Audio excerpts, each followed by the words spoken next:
like we discussed yesterday. Perfect. Maybe just about your journey, where you started from, how you got your foot in the industry. That story. I talked all about Fox Rocks and what happened with that show and how you launched that, you created that. And then how you stepped away from news, maybe got into Hollywood. Hollywood. Just love that. It's really not as what everybody thinks it is. You guys can hear me okay? Yes. So are you all watching me just on the laptop, or are you watching on the screen on the Big screen. They got a big screen. Okay, cool. So I tell you what I'm going to do. I'm just going to, you guys are going to be the first ones to see my reel. How many of you know about reels? Just raise your hand if you know about a reel. Okay, good. None of you.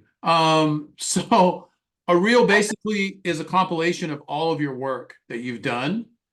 And a lot of times, especially here in LA, when I do a show, I'm asked for a reel, like some examples of my directing, my cinematography, editing, whatever that kind of stuff that they request from me. And so what I try to do is put a compilation of some of my favorite things and hope that they see something in it that they like, and then they'll bring me on to their production.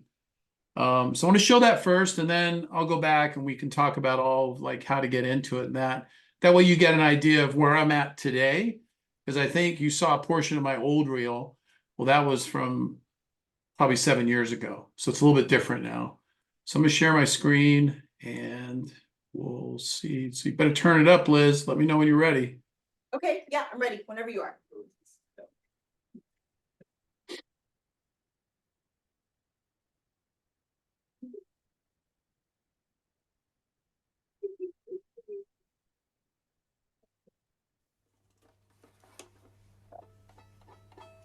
Oh, well, we can watch a different movie.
Thank you. Can you guys still hear me? I can't hear you guys. Okay, cool. Yeah, so thank you for watching that. That is just a little sample of a lot of years of work, but mostly recent. I started off making my first film at the age of 8. I think everybody's heard those stories of certain directors that are really super famous. I think Steven Spielberg made a whole film about it, his life, and he started when he was very young. And I just had it in me. And I didn't go to college for what I do. I don't recommend not going to college. But the way technology is now and the speed of light that everything's happening, if you go to college, the minute you step into a film class or directing class or journalism class, you're already behind. You have to play catch up with technology. So if you have the passion and the desire to get out there and start doing things and then go to college at the same time, that's probably the best way to do it. I was teaching at Pepperdine, and I'm actually doing a film right now that I'm co-directing with a former student of mine. It's a documentary, and we're doing it on a guy that was sentenced to 45 years in prison for doing an aggravated robbery. And it's just a compelling story because the governor of Colorado wrote him a letter of clemency. And he only served 14 years. He got out a year ago, and we're kind of following his path, his journey. And that's the one thing that always intrigued me when I was really young, was that I can take a camera and I can take a microphone and I can take footage and sound and music and put it all together, and I can affect an audience. Back then it was television news for me. I was really into TV news, all the old news anchors, and man, just getting to go across a police line and shoot a horrible bit of news, somebody losing their life, an accident, a fire, whatever it is. But you're in that position where you're right alongside some of the first responders, as we call them now. Back then, it was just the excitement. It was an adrenaline rush for me at like 14 years of age. The city I grew up in is Las Vegas. My mother was a showgirl. My dad ran a casino for the mob. So I had a very interesting childhood, to say the least. I didn't see much of them. My grandparents raised me. They came over from England when my mom had me at the age of 19 and was a dancer at the Folies Bergère at the Tropicana Hotel, which they're about to tear down. She was dancing with me in her belly on stage till she was about 5 months pregnant. So that's how my life started. And I just got into taking a tour of a TV station, and it was Channel 8, the CBS affiliate there in Vegas. And I loved it. I walked in and there's all these TV cameras, there's a newsroom, there's a control room, there's tape control. And it was just amazing to me, all the gadgets and all the stuff that you could do with those gadgets. And then the studio cameras were on these big pedestals, and you could kind of smoothly roll them around the studio floor. And so that's all I did all summer long at the age of 14, going into my 8th grade. During the summer break, I would walk up to the station and back every day until finally the weather guy, Chuck Russell, he started giving me a ride home because he wanted to meet my mom. My mom was single, and he heard all about her. So he kept giving me rides home, hoping to meet her and maybe ask her out on a date or whatever. But every time I would go back to the station, the studio camera guys, they'd always pull me aside and they'd show me how to follow focus, how to pan, how to tilt, how to zoom. Different positions, petting up, petting down, dolling left, dolling right, all those things I would just practice. The National Association of Broadcasters convention was in town when I was 14. It's still in town today. They still hold it there at the Las Vegas Convention Center. I used to sneak into that convention, and I'd go up to the Sony booth or the RCA booth or whatever, and I'd just grab a camera and I'd start running it at the age of 14, and the salespeople would come over. And the first question they'd ask is, how did you get in here? And I'd say, well, I snuck in. And they're like, well, you're not supposed to be here, but how the heck do you know how to run that studio camera? And that's basically that was the beginning. Then after graduating high school and continuing down the road of being a journalist, being part of our high school paper, our high school yearbook, being one of those AV geeky guys in school at 6'6", really super skinny and scrawny. I just stuck with it. I played a little bit of varsity and junior varsity basketball in high school, and it just wasn't that I didn't love it. I loved playing ball. They wanted me to play football, but I just kept gravitating to television, just kept pulling me. And I just love the creativity side of it, to where, again, you can just go capture a story and bring it back and put it together the way that you see it. and you just hope that it compels and moves an audience emotionally, or, you know, whether that be on TV or a movie someday. And that was my thought in my head as a kid. I got out of high school and I wanted to know a little bit more about electronics. So I joined the Army, and I was in the Army for 6 years, 4 years reserves, 2 years inactive reserves. And I loved it. It was an opportunity to learn how electricity goes through a wall to a switch and turns on a light bulb, the basics of electricity, but then also how electricity is processed through a turbine engine and can provide power and electricity and air conditioning and surgical suction for a hospital in the middle of a war zone. And we jumped out of airplanes and did all kinds of crazy stuff that we do in the Army. And I came out of that and went right to Channel 3, the NBC affiliate in Las Vegas. And I was the youngest chief photographer at that station, or any station in Vegas ever. And I was overseeing and managing a department of 6 news photographers, all of which, except me, pretty much served in Vietnam as war film guys, and they would shoot the war for the military. And so those are the guys that was managing it. And I think I was like 22, super young. And then Sony came and said, hey, we got this new camera. We want you to try it out. So they shipped us 6 brand new Betacam cameras that all shot on tape. Everything was standard definition. There was no high def like there is now. Very low res, low enough to where you could broadcast it through the airwaves. Now everything is over a cable, or it's in your house with a smart TV or whatever, but it originates now in HD. Back then it was standard def, and we had the opportunity to test these cameras. We loved them. Then that blew up. Sony made billions on that camera in the news industry and in production.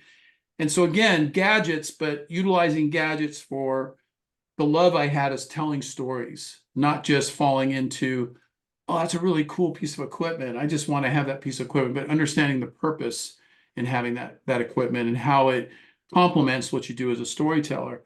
And so through news, I started realizing I was always the first one on scene. So when there was a fire, or there was a hostage incident, or there was a chase, or whatever it was, everybody always expected me to be there first. And then the other stations, because we were so competitive back then, other stations were trying to beat me as well. It just got to be a game. And back then, television news was way different. It was providing a public service, giving both sides of the story, not being left or right, or putting your opinion out there like they do now. Television news has completely changed. The speed of the internet changed it. A lot of television stations had to rethink what they were doing. When I was in Vegas and in my 20s, it was completely different. We were all about winning awards. We were all about ratings, sweeps.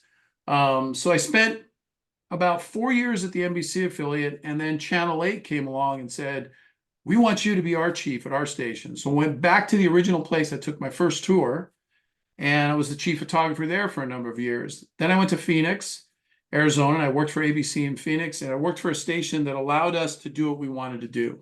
Still no high def, but I always did like feature stories, sports stories, and general news stories. I would always letterbox them. I would shoot them in the square 4:3 aspect ratio. And then I would take that footage. Well, first when I shot it, I would draw lines on my viewfinder that I'm looking in. And they'd give me the guidelines of what 16:9 would be. Then I would take that footage in the control room, and I would ask the tape op, hey, can you punch this through the board? And then I would put a mask over the top of my 4:3 footage to make it look letterbox. I've always seen life peripherally, not in a box. And so now we're living in the world where every TV is letterboxed. Every TV is 16:9 aspect ratio. I was doing that when I was a kid. I couldn't stand 4:3 because I don't live in a box. And so that kind of was like my signature, and people started noticing my lighting. They started noticing my editing and how I'm editing, not just on the intentional beats of music or intentional beats of natural sound, but the underbeats, the sub beats. And there was always like an emotional weave through my pieces too, that people would be emotionally affected by. But they'd always walk away with some sense of a surprise, or some sense of something that would change their lives, or accent what they're doing in their life, or give them information to hopefully make their lives better, or at least inform them about something they needed to know. And so for me, that was like the payoff. The paycheck was nice, but you're working 24/7. You're not getting holidays off. You don't get to be at home with your family at Christmas. You don't get to go anywhere on spring break. You cover it. You cover Christmas. You cover Thanksgiving, but you don't ever get to like enjoy it. And that's just the love you have for television news and for storytelling. In 1998, I left Phoenix, went back to Vegas, and was offered a job as a director and producer and cinematographer. And I came onto this place called Encore Productions, and we were doing all these huge commercials for all the hotels on the Strip, for IBM, Hewlett Packard, Kingston Technologies, these mega, like, huge budgets, $500,000, $1 million, $2 million budgets that they just threw at us and said, here, go be creative. And I'm like, okay. And I'm overseeing it. So that was a big deal. But it really just, those challenges, I think, are really what sharpen your edges, your rough edges. And so for me, I stayed there for about 2 years, but I missed news so bad. And so I went to San Diego, which was ultimately my dream place when I was in news. So I left production at Encore, went to San Diego, and started working just as an editor. And I didn't want to come in there as a news photographer because that was something I did really, really well.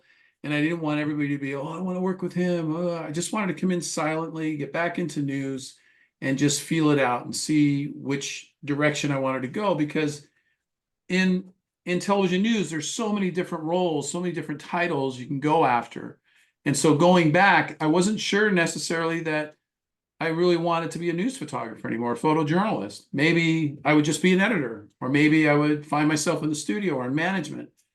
I had already done all those things, so I became very versatile, and I found myself in a position where I could kind of pick and choose which direction I wanted to go, which was really powerful. Because with whatever direction goes, you have a different salary. And if you're into it for all the money, great. Then you pick the most challenging and the highest level title. It's not necessarily the funnest because it's usually in management and you're sitting in an office all day. I can't sit still. If I sit still for more, this hour of me standing here talking to all of you is incredibly difficult for me. I have to constantly be doing something, shooting something, telling a story, cutting, whatever it is. And so to be in an office in management was really difficult for me. And so I just went back to news photography. The chief photographer said, hey, Mark, can you shoot? And I'm like, yeah, I can shoot a little. And, after a lot of awards and accolades in news. And he says, well, I'm going on vacation. I'd love you to step in. If you think you can do it, that'd be great. By the time he came back, all the reporters wanted to work with me because I saw things differently. I was actually pulling light kits out and blowing the dust off because none of the news photographers used their lights. They didn't use their tripods. And I use all of that stuff. I use all the tools to my best of my abilities because it makes your product better. So I did that for a while, did some really crazy stories. I started training people. I've always had a thing for helicopters. I've hung out of them. I have 10,000 hours of shooting in helicopters. I've either sat on the skids, stood on the skids with a body harness on. I crashed in a helicopter when I was 14, when I was at Channel 8. Didn't get injured. I blew a disc in my back. That was about it. It was in the parking lot of the Las Vegas Hilton. So I've always had this thing about helicopters. And so Channel 10 in San Diego had their own helicopter in the back parking lot. And they kept it in a shed. And whenever there was, every morning, they would pull it out of the shed. Kyle, the pilot, would prep it. It was already gassed up from the previous day. That's how you end the day. And then I'd get in it and we'd go fly around with the door open, sitting on the seat and just shooting weather shots or shooting a chase or shooting aerials of a scene that we needed footage for. Then they came and they installed a FLIR camera, which was a remote controlled gimbal camera, all based on zero gravity, and you can control it from inside the helicopter. So I didn't have to hang outside the helicopter anymore, but I loved that because it was just the danger thing. I'm a danger nut. And so I started training the other photographers how to run a ball, and we'd go up and we'd fly, and literally Miramar base, Marine base and Navy base, they fly a lot of very high-end jets out of their base we would do a weather shot where I'd be zoomed in all the way in on the pilot, like this tight, and just track it with the FLIR camera and then zoom out slowly in the background, shifting. People freaked out. And so then you notice the other stations doing the same type of shots, doing something different with the tools that you had, not just your typical high and wide shots and here's a weather shot, making it really interesting. What does a pilot look like this close when they're flying a fighter jet? And then revealing it where you're at. You're over, La Jolla, or you're over Pacific Beach, or wherever you're at. So that was fun. We used to fly underneath Coronado Bridge. Kyle would just do these flights underneath the bridge, and I was courting my wife at the time, and she was on the assignment desk in the newsroom. And I said, "Come on, let's go do a weather shot." So she hopped in the helicopter. She sat up front. I always sat in the back, so I had to run the camera. And I'd say to Kyle, I said, let's go shoot the bridge. It's like, dude, I'm gonna lose my license. I go, let's just go do it. And so we'd literally fly straight at the Coronado Bridge and then dip down and go underneath it and pop up the other side. He did get a warning, but it wasn't from the FAA, it was from the station. So we didn't do that anymore. And I don't even think they have a helicopter anymore. They're too expensive. Anyway, so then I get a call from this guy, Alberto Pando, who ended up being Liz's boss, who ran the entire division for Televisa in Mexico City. And they came to him and said, we want to build a news facility in San Diego, and we want to build it at XETV. So I don't know if most of you know, but most stations are a K, like KGTV or KNBC or KTLA. Well, XETV is X what? Well, all the broadcast stations in Mexico start with an X. And because it's Televisa that own the station in San Diego on American soil, their transmitters were based in Tijuana. So it was a very unique situation. It was very challenging, to say the least, too, for when you're doing live shots. So you would produce anything out of this facility, it would go to Tijuana, then it would come back to the United States and be broadcast throughout San Diego. So there was a lot of like delay in video and all that. And we were on the cusp of going HD, but we weren't quite HD yet. And so this guy, Alberto, calls me up at Channel 10 and says, hey, I've been watching your stuff and I've heard a lot about you, and I'd really like you to help me come and build this news facility. And I was like, well, I'm not in construction and I don't build things, but I'd be happy to help you hire people. And so he said, that's what I'm talking about. And so we went over, and I went in and took the job, paid me very well. And I was the first person to occupy this brand new 4-story building. And I'm sure Liz has told you guys, but it was the most remarkable time of my entire career, where I was in the driver's seat of hiring photojournalists, editors, studio people, bringing people in to run the production. Adam Benoit was our production manager, and then he brought people in, and then reporters and writers and executive producers. And it was just an amazing time. But the stories that we were doing were not local news stories. We were doing stories like on the human genome. We were doing stories on the CIA. We were doing things that were completely out of the norm, and they just threw money at it. So Alberto comes to me and he goes, so what are you thinking for your news photographers? What kind of, car, what kind of camera, all this stuff. And I just went for it. I said, well, we want to drive Ford Expeditions, fully loaded, camera box in the back, 2 live trucks, a satellite truck, and then 6 units, completely the same camera units, 6 cameras, six of the same tripods, all based on what I had used my entire career to that point, since 1978 to 1998, everything that I'd seen in technology and how it transitioned to where I was in San Diego in 1999, having been at Channel 10 in 98. And he said, okay, buy it. I'm like, what? So we bought all the best of the best toys. The other stations were so jealous. They were pissed off at us. Every day we'd get crap from them in the field. They'd see us coming and they're just like, you guys are spoiled. And then that would be the first thing they'd say. And 10 minutes later, they'd say, hey, if you got any openings, I'd love to jump ship and come over and work for you guys. So it was a fun time for us. It was challenging because of the whole live thing. We went on the air at a very interesting time. I don't know how many of you know about Y2K, but at the end of 1999 and at midnight, when it turned to the year 2000, people freaked out. They thought the world was going to end. They thought because the clocks in a computer aren't going to be able to go past 1999 at 12 midnight, everybody thought the end of the world was going to happen. Well, it never happened, obviously. We're still here. But that was when we first went on the air. So our first broadcast was from the Hyatt Hotel in La Jolla, and it was at midnight, and Esther Trow and the anchors were all there. We had our jib out there. We had an 18-foot jib arm in the studio that I would take out and put on the side of hills and do news stories with. But we had that there that night. Nothing happened. And at the same time, Fox News, they went on the air, and we built their graphics package. So the graphics package, for those of you that watch Fox, that graphics package that's still on the air today, the colors, the way it builds, everything with the sound effects, we designed that at Fox 6 in San Diego. They're still using it today, and Fox 6 doesn't even exist anymore. It's some party place now. It's not even a TV station.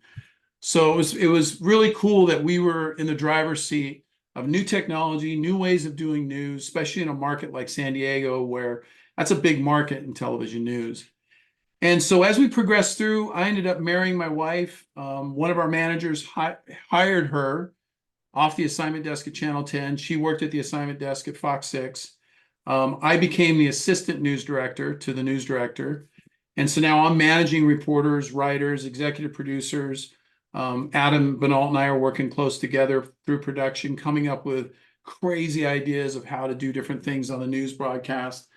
And long story is a very long story, I know, but you asked me to explain, Liz. I ended up getting bored. I was like, this isn't enough. So an assistant news director doesn't usually have gear and still go out and shoot stories. Well, I did. I kept my gear. And when there was a stabbing, when there was a shooting, when there was spot news at night, because I always worked a night shift, this the crossover shift, I'd jump in the car and go shoot it. Or if somebody needed video brought back to the station, I'd go out and meet the crew and bring it back to the station, whatever the issue was, or go do a live shot. I just loved it that much. And it just got to a point where I was just like, you know what? I want to do something else. And so there was never an outlet for news photographers, photojournalists, to be creative. And to all the tools that we had, we literally could go out and shoot a music video, a high-end music video at that. And so we had a lot of garage bands back then. We had this really like guy that played at a coffee shop who was really nobody. I mean, he was up and coming, and he's still nobody today. His name's Jason Mraz. I'm just kidding. He's kind of big now. I went and did a little piece on him at a coffee place, Java Joe's in OB, and maybe 20 people were there watching him. And the next thing you know, I'm like, wait, this is an idea for a show. And then our new producer, Jamie Wen, who's now a top executive at CBS, she just left the Today Show. She's like, hey, we should do a segment. And so we ended up doing, I ended up asking all the photographers, I said, look, I'm going to give you an opportunity on your day off, just to see how hungry they were, connect with a local band, garage band, and go do a music video for them. They pick their song, you do the treatment, you present the treatment. If they like it, they get a music video out of it, and they get to be on the new news show and talk about their music, their new album. And that is going to be great exposure for them. And so all the photographers are like, yeah, can we take the jib arm? I go, dude, you can take the jib arm out as long as you build it and tear it down and you don't break it and it's back for the newscast at night, no problem.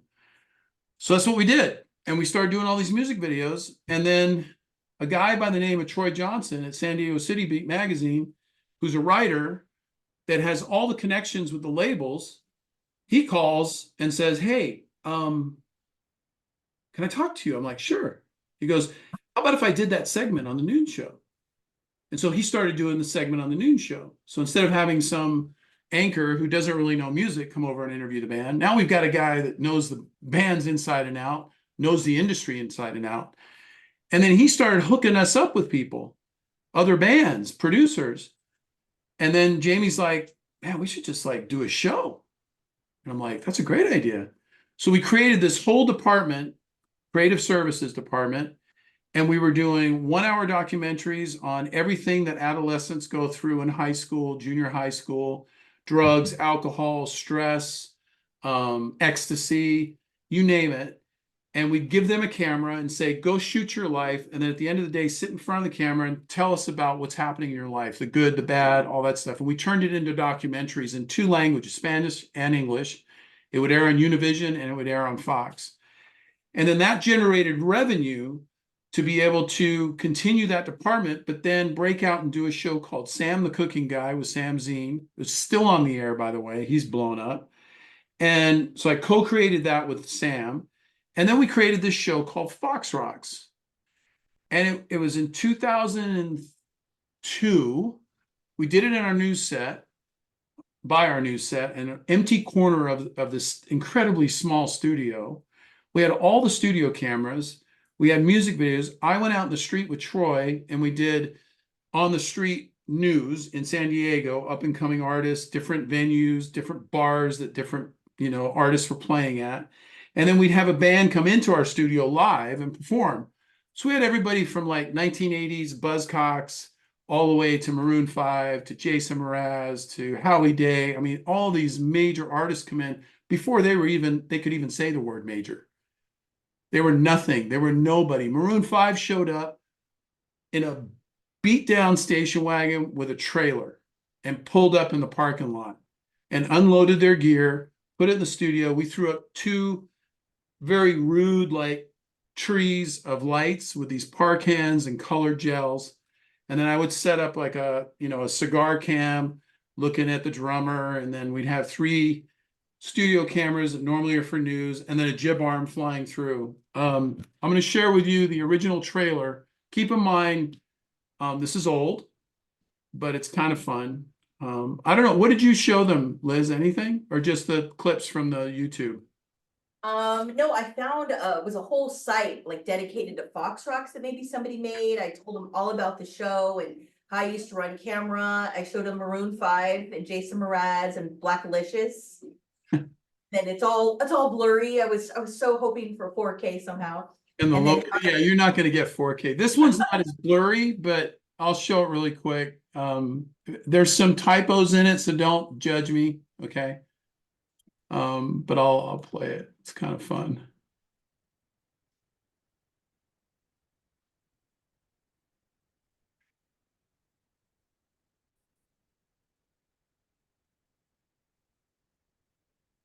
I wait and see.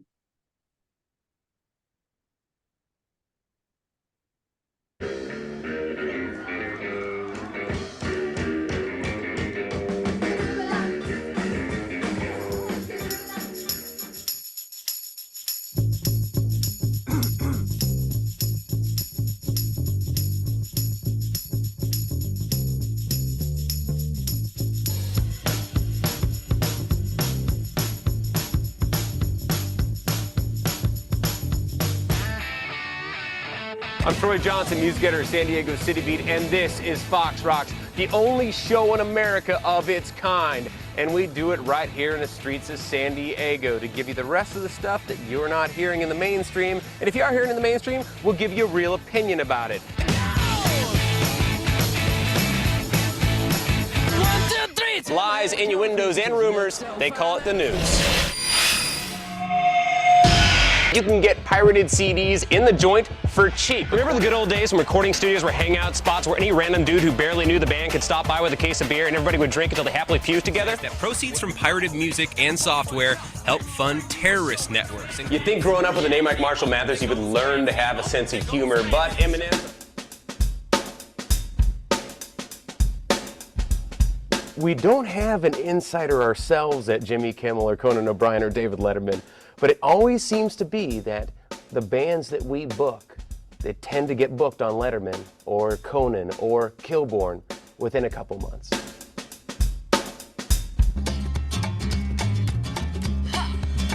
So go on place your order now, 'cause some of the time is right around the clock. You can stand in line, well, it finally begins. Oh, just after Fox Rocks. Danger, danger. It's our food teacher. We protect you. Give me kiss.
To be involved with Fox Rocks is to be involved with something that is working below the radar.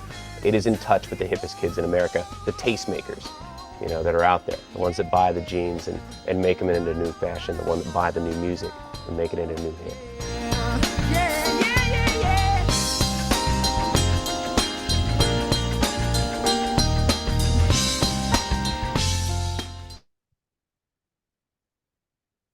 I've never seen that before. I love that. Hey, that was fun. Yeah, so that kind of blew up. That was kind of crazy. I told him how cool it was to work on the show, and I told him about the street team and how we were out there with our t-shirts and promoting it kind of everywhere, and it was really cool. I hyped up Fox Rocks a lot. The thing that was so cool was that, I mean, at the time, in television, there was a lot of transitions happening because of the internet. And so at that time, Napster, you know, this is before like Apple was even anywhere close to where they're at today, Mac and Macintosh and all that. And so Napster was like, people were just ripping music and not paying for it. And it was crazy. And so that was a transition. And then we had this thing where local broadcasting, because of the internet, we needed to make revenue because the internet was stealing all the revenue. So it was like, how do we take advantage of something that there are no regulations on what you put on the internet, what you take from the internet? How do we take advantage of it so that we can stay on the air, because that's our competition now? You know, flip phones and pagers was about the extent of our communications then. And flip phones were like a big deal. There was no BlackBerry, none of that stuff happened yet. And so for me, it was like, all right, well, I don't know. We need to get some people together and hit the streets. And so a lot of concerts, a lot of new artists would have these street teams, and they literally would print up these cards, these little 5x7 cards, and just stuff them on every car at a concert in the parking lot or at a sporting event or whatever it was about a performance of a new artist coming up. Well, we did the same thing for the show. We went out and stuck cards out. We wore t-shirts. We got t-shirts printed up, but we had to pay for all that stuff too. So our general manager, Richard Jones, really quirky guy, sometimes butted heads with him, but smart. And he's from sales. And so he went to the sales manager at our station. Doug, I think was his name. Anyways, doesn't matter. And well, it matters, but it doesn't right now. So he says, well, we're going to do this thing called couch potato. So everybody that's a couch potato at home, men and women that do nothing but sit on the couch and watch TV all night, they're going to have a website named after them. And if they watch our newscast, then we're going to give them a clue, and then they can go to the website, which is where all the advertisers will be. They'll type in their clue, and oh, by the way, they got to go through the advertisers to type the clue, and they can win a car. They can win a trip to Hawaii. They can win a trip to Europe, whatever it was. But you had to watch the newscast. So now we're forcing people, which to me was a little unethical, to watch our newscast. Doing it on Fox Rocks was okay because it's an entertainment show. It's not news and information and using the First Amendment rights. So for me, it was like, ooh, okay, this could be bad. But it was feeding the monster. And so we were utilizing the monster to feed the monster being money, utilizing the monster and that monster being the internet and to our favor. And so what we ended up doing was we started getting people sponsoring our show. We were on the worst time of the week to have this kind of show on the air, Friday nights at midnight. Everybody's out at the bars watching the bands that we have on our show. Why are they going to watch our show? Our demo was out partying on Friday and Saturday night midnight, but that was the only slot, and they didn't really trust it yet. Well, 300 episodes later, it's now an underground phenomenon where a whole channel on the internet is dedicated to all the shows that we did. So that's a pretty big statement. And when I left in 2004, because I could see the writing on the wall as far as the internet goes. And I knew that news was never going to be the same. It was going to be all opinionated and something we can't really trust. There's very few outlets that we can trust now, even today. I knew for a fact that I need to get out. I need to do something else. Well, my wife beat me to it. She went back to San Diego State, her alma mater, and got her teaching credential. And she became a third grade teacher. And now she's been teaching for 20 years and she's phenomenal. I think she's the only teacher I know that makes six figures. It's crazy. But she's worked very hard. She's nationally board certified, the whole bit. So she made the right move. And then I was like, she came to me after she graduated or got her credential. And she's like, well, let's move to LA. Why don't you go and live your dream out to be a director? Because back then it was like, oh man, I want to be a director. I want to be in the DGA. But reality TV had blown up. It got so big. And so for me, it was like, okay, well, how do I get into this medium coming out of television news? How do I even attempt to go into Hollywood with some kind of weird message? And long story short, I went in, met for this show with a member of an old TV show called The Partridge Family. His name was Danny Bonaducci. He was the craziest mofo on the planet. He knew what made good TV.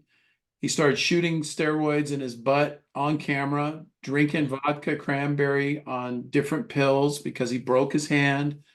And we had to cover it. And for me, I wanted to bring the real into reality because everything in reality is produced, as we all know and we all have seen.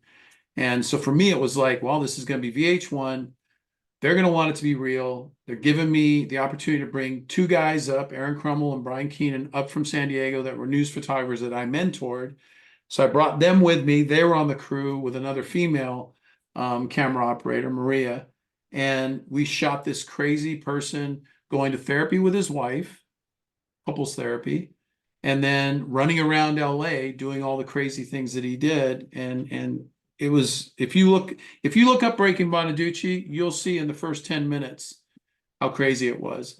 Well, that show put me on the map, and then I got represented by William Morris Agency, and then I ended up doing Kitchen Nightmares, Robin Big, Glee Project, Glee, and then all the while I was shooting a movie about a guy, this movie right here, who's a quadriplegic, Jesse Billauer, who's now the head of Life Rolls On, and he's like the Christopher Reeve of our day currently because Chris passed away. And I was on his board of directors at the beginning of his organization, and I started just shooting his life. I did a story with Katie Temple, our sports reporter, and that turned into really becoming friends with Jesse. And I was like, he was still going to San Diego State. He hadn't graduated yet. And I said, hey, you want to do a documentary on your life? He's like, oh man, that'd be great. And mind you, this guy can't feel anything from his shoulders down. He's completely quadriplegic. He's paralyzed.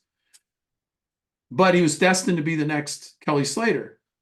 And so Kelly, Rob Machado, Pat O'Connell, Brad Gerlach, they all figure out a way to shove Jesse into waves that are anywhere from 3 to 6 feet on the face.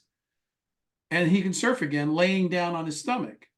No helmet, no life vest, just an Al Merrick board, push him into waves with good wave judgment. That's how I met him, and it was on Kelly Slater's birthday. From that day forward, my life completely changed. because just less than a year later, I'm married and I'm going to Hollywood, to LA. And I continue to shoot that film. I shot it for a total of 8 years. Took 2 years to edit because I had to work in between and I had to feed that production budget that really didn't exist because it was just my money, my time. But I had to have gear. And I'm doing all these films for Jesse's organizations at the same time. My daughter's growing up and watching all of this, which I think was just an impact on her. And I'm going through the early stages of my marriage, and I've got all this support from my wife. She understands my schedule because she came from that same industry. And we made this film, and the night that it opened at the Ricardo Montalban Theater, I'll never forget it. Jack Johnson, Ben Harper, Kim Kardashian, all these major celebs, all the agents at every agency came out to see this film, which was really unnerving for me, super nervous, because I've never been like looked at that way, to where people would show up in that much of a mass of people. My parents came in from Vegas. Of course, all of our friends were there. And the film ended up going to the festivals all over the world and winning all these great awards. And it was like, that was a moment for me where it was like, wow, okay, I guess I could do a feature film. That was my first feature and feature documentary. And I'm doing all these stupid shows, you know, Paris Hilton's my new BFF. I Want to Work for Diddy, Basketball Wives, Football Wives, you name it. I mean, it's just ridiculous. And then I'm doing this amazing philanthropic documentary on this human being that's willing to put his life on the line, get on a surfboard, and encourage and inspire other people just like him. And he's talking at high schools and corporate events and junior high, and he's just encouraging and inspiring the masses. And then in my film, I've got Jason Mraz's music because of the relationship with him that I've had, and also Jesse, and then Jack Johnson. And Jack Johnson's in the film. Christopher Reeve's in the film. Bob Hurley, who started Hurley, was his original sponsor. He's in the film. And I'm like, this is crazy. And I didn't have to pay for any of the licensing, the rights, nothing, because I had just made agreements with the labels for masters and publishing. Unfortunately, outside of the festival circuit, I couldn't put the movie out there for any kind of profits, whether it was nonprofit or not, because the money that it would take to license all the music, even though I chopped it up, is like hundreds of thousands of dollars. So there's always been this thought of redoing the film or doing a Jesse Story 2, because his three main dreams were obviously to walk again, get married, and have children. Well, he's still not walking. He's still surfing. He's the 4-time world champion of adaptive surfing, a competition that he actually was a big part of starting and implementing. And he's got twin boys. He got married, had twin boys. Unfortunately, his wife decided to, you know, do something else with somebody, and that ended. But he has twin boys that are absolutely amazing. He's named them after his favorite surfers. And so it's like, I know it's close to finishing up. I just want to leave you with this. I know I've talked a lot. My throat's, I'm not going to be able to speak to in a little while because I just talk way too much.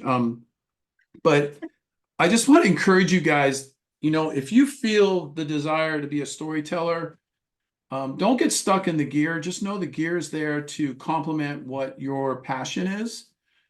Don't worry about trying to, you know, impress people on TikTok or Instagram or any of the social media things. Do your short clips, do your fun stuff, do whatever you're doing. But know there's a bigger world out there that wants good content, that wants story, and the stories don't end. I've been doing this now for, I don't even want to tell you guys because it's crazy. I started my first paycheck, I was 14 years old. I wasn't really even old enough to work yet, but they paid me. And I'm 62. I've been doing this my whole life. I didn't go to school to do this. I had open ears, open eyes, and a shut mouth. And I just followed every bit of passion in my dreams that I had. I've covered 2 wars. I was in Kuwait and I was in Bosnia. I rescued a 7-year-old with his mother. Just her and I went and rescued her son. And I shot the whole thing, and it ended up being a news story for a week in Vegas. I've interviewed 2 presidents. Not that that's any big deal right now. I'm glad I don't have to interview any of them now. But it's just, I mean, the stuff that I've seen and the shows that I've done, the Glee project was just mind blowing. Or working with the Try Guys, who are four crazy nuts. And that budget per episode was 600 grand. Here's $600,000, Mark. Do what you want. I mean, that kind of stuff is like what you get to do. And so I just say, just follow, everybody always says, follow your dreams. Well, follow them. You have a dream. Everybody has a dream. Go out and follow it, chase it, be passionate about it, and have the opportunity to change people's lives while you're doing it. It's pretty cool. So you guys have 4 minutes to ask any questions you want to ask. So go for it. Yeah, class ends in like 2 minutes. It's at Okay, you got 2 55. minutes. Any questions, guys? Nolan? Oh. Trying to think of a good question.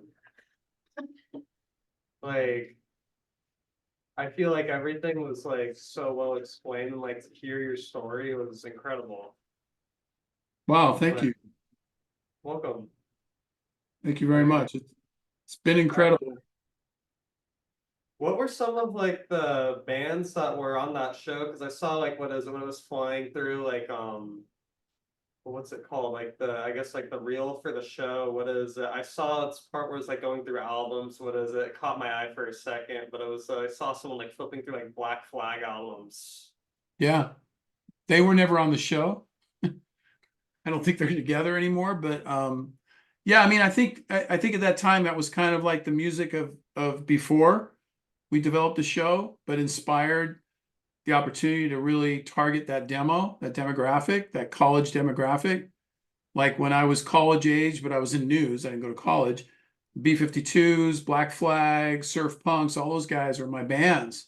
And so it was kind of like, okay, well, how do we transition from that time into what we're in now in the 2000s? And we want to help people. We want to help artists get there. Literally, Maroon 5 left our studio, first time they'd ever been on TV, and they went up to the Jay Leno show. We never heard from them again.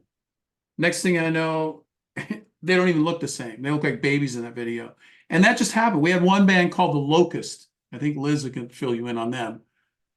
Completely face covered. They were dressed in green like Lotus, and they would just be like, they just scream into the microphone and just bang on their guitars.